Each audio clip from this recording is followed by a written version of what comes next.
Em 1º de janeiro de 404 depois de Cristo, estava vendo como de costume mais um daqueles grandes eventos de lutas entre gladiadores na capital do Império Romano. Cerca de 80.000 pessoas se apinhavam no estádio para assistir. Vindo não se sabe bem se do Egito ou da Turquia, ali estava um homem de fortes convicções morais, uma vez que era de fato um cristão. Na arena, homens se feriam e se matavam para saciar aquela massa ávida pelo espetáculo de sangue.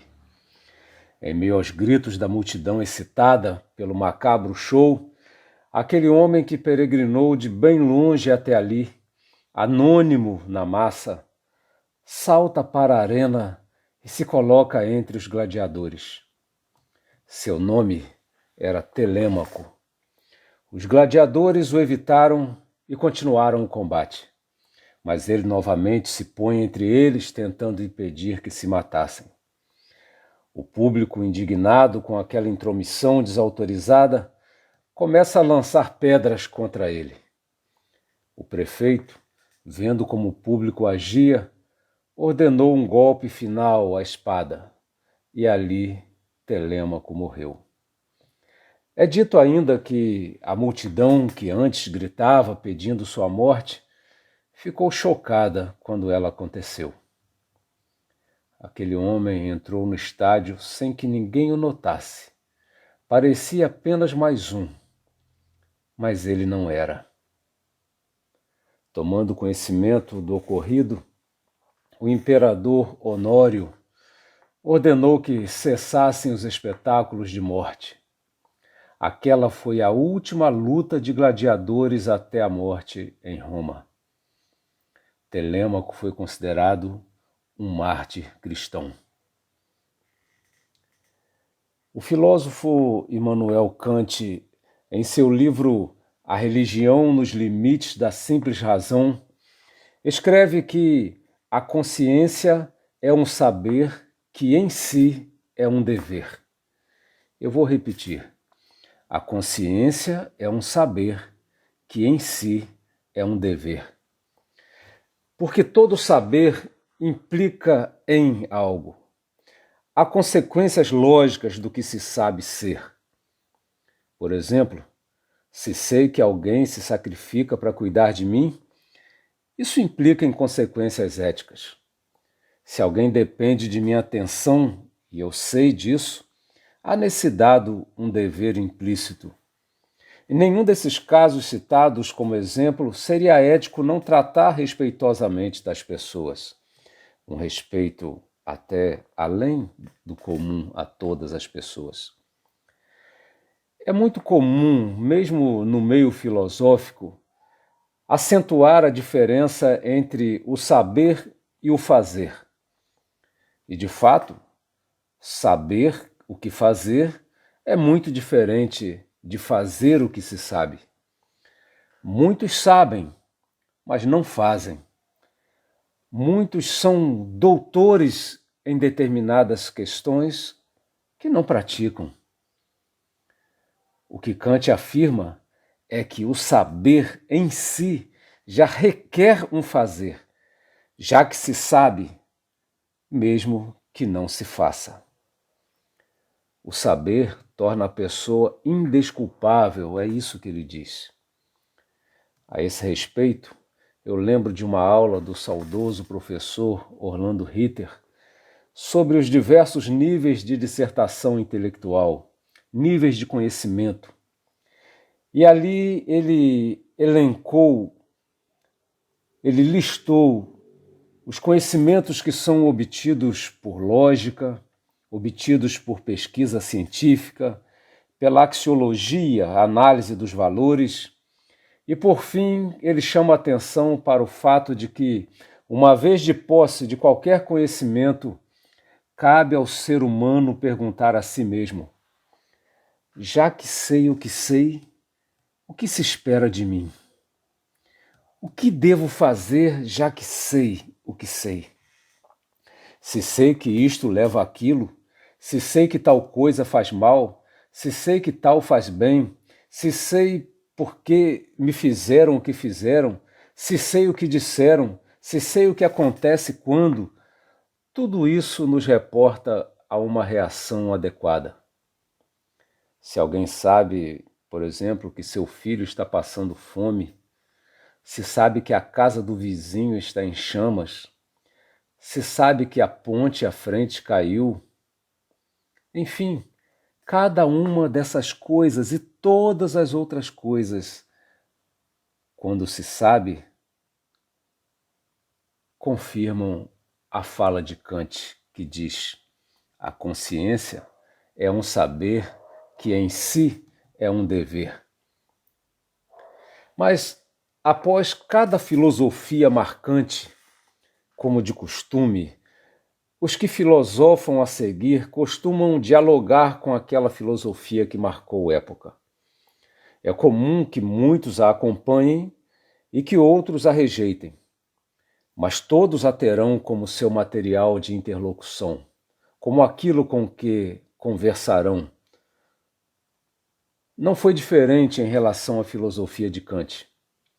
A questão da consciência como saber e dever a que Kant se refere é a consciência individual, aquela que fala de dentro de cada um para dentro de si mesmo.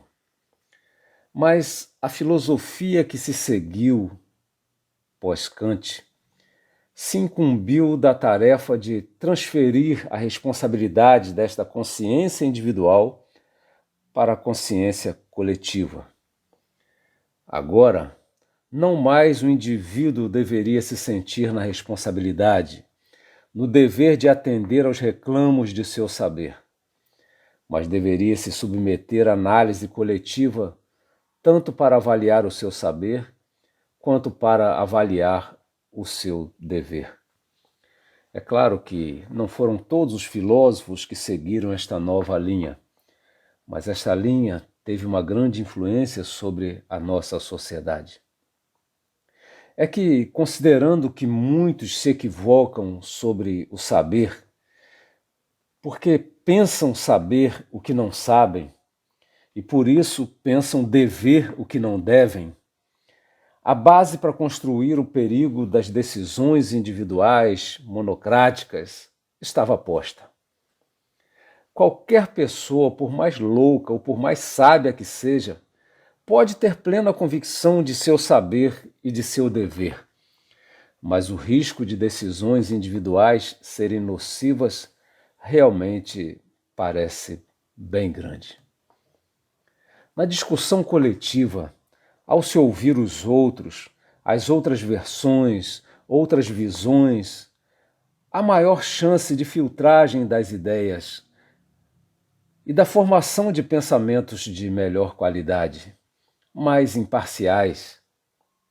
Por essa razão, a ênfase na consciência individual, como Kant colocou, foi paulatinamente exposta como antiquada e perigosa, algo que permite autocracias, intransigências e muitas limitações. São perigos reais, ameaças verdadeiras. Vemos isso diariamente. Pessoas que não ouvem, pessoas que se fecham para outras perspectivas. Por outro lado, isso não significa que a consciência coletiva não tenha também seus perigos intrínsecos. A força da maioria, a pressão das falácias que aliciam, a comodidade de ficar do lado da maioria ou dos mais fortes também carregam o perigo de corromper o direito. Aliás, Aristóteles, Montesquieu e tantos outros falam dessa corruptibilidade das formas de governo. De fato, é muito difícil na prática determinar o limite conveniente da liberdade da consciência individual e coletiva. Até que ponto o coletivo deve se impor ao indivíduo ou o contrário? Por experiência, por um lado, vemos na história tanto ditadores quanto grupos que, ao tomarem o poder, desprezam os que pensam de modo diferente. É assim. Encontramos aqueles que foram martirizados pela sociedade intolerante, linchados pela multidão que cria ter razão.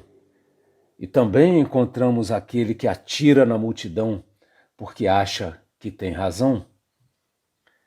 O que precisa ser posto de modo muito claro é que, no fim das contas, o último reduto da autonomia humana é a consciência individual. Por mais correto, e é correto ouvir os outros, repensar a cada nova possibilidade ou probabilidade, no fim, a liberdade de escolha no nível individual não pode ser anulada pela supremacia coletivista. Não é aceitável racionalmente, humanamente, uma ética de rebanho nem de alcateia. Sem a audácia individual, nunca haveria Telêmaco, nem Cristo.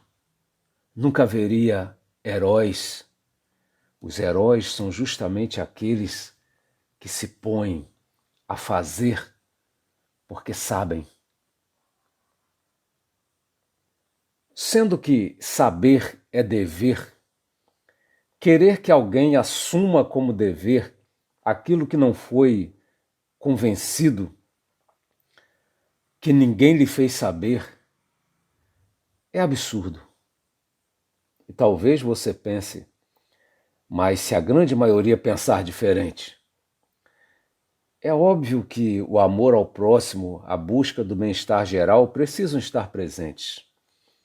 Mas há uma linha a qual nenhum ser humano deveria ultrapassar, sob o risco de deixar de ser humano.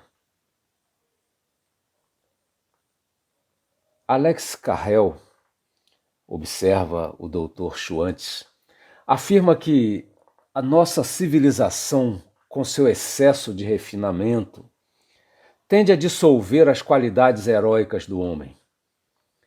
Muitos, preocupados com manter sua integridade perante a opinião alheia, acabam se retraindo. Cada vez mais pessoas têm perdido a identidade individual, tornando-se apenas mais um na multidão. Como disse Sherwood Ed, fé não é tentar crer em algo a despeito das evidências.